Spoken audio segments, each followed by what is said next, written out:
Assignment on design of column tight and spiral, মূলত subject হচ্ছে design of concrete structure 2। এছাড়াও এটা দিয়ে মিড টার্ম এক্সাম প্রিপারেশনের জন্য হয়ে যাচ্ছে একবারে।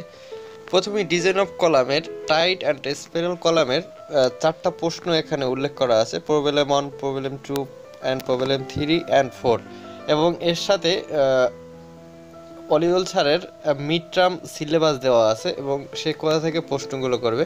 দেবটিউবের পক্ষ থেকে আপনাকে আন্তরিক অভিনন্দন। দেবটিউব মূলত একটি শিক্ষণীয় চ্যানেল, যেখান থেকে আপনি সিটি ইউনিভার্সিটির সকল সাবজেক্টের টিউটোরিয়াল পাবেন। Page number 1, design of concrete structure 2 অথবা আরসিসি, প্রবলেম 1। প্রথমেই টাইট কলামের ডিজাইন দেওয়া আছে। এখানে টাইট কলামের মূলত টাইট কলামের সাইজ এবং মেইন রড এবং টাই রডের ডিজাইন এখানে হ্যাচ চিহ্ন দেওয়া রডগুলো হচ্ছে বড় রড এবং হ্যাচ চিহ্ন ছাড়াটা হচ্ছে ছোট রড এবং পাশে যে চিকন রড হচ্ছে টাই রড। 3তে, পেজ নাম্বার 3তে আরেকটা প্রবলেম দেওয়া আছে, এটাও মূলত টাইট কলামের উপরে আলোচনা করা আছে। এখানে অঙ্কটার কথা একটু বলি। এখানে রেইনফোর্সমেন্টের পার্সেন্টেজ দেওয়া আছে, যেখান থেকে আপনি রোজির মানটা পাচ্ছেন। রোজি থেকে এসএজি বের করে মোটামুটি কলামটার টাই রড স্পেসিং এবং মূল রড কীরকম হবে আপনি এখান থেকে শেপটা পাবেন।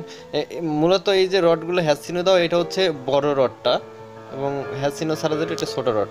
এরপর আসতেছে প্রবলেম 3, এটাও মূলত টাই রড।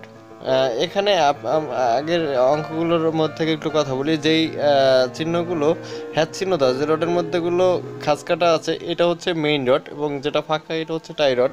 এই প্রবলেম 4, এটা হচ্ছে স্পাইরাল কলাম ডিজাইন। প্রবলেম 4-এ আপনি একটা স্পাইরাল কলাম কীভাবে ডিজাইন করে এটা পাচ্ছেন। এখানে রোজির মান দেওয়া আছে, রোজির মান থেকে এস ইকুয়াল 0.03 মানে পার্সেন্টেজটা যেভাবে নিতে হয় এভাবে করবেন।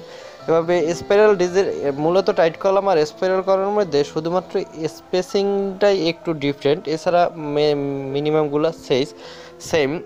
তবে রডের ক্ষেত্রে আপনি একটি মিনিমাম ধারণা নেবেন যেন জোড় সংখ্যক রড হয়। দেবটিউবের পক্ষ থেকে আপনাকে আবারও অভিনন্দন।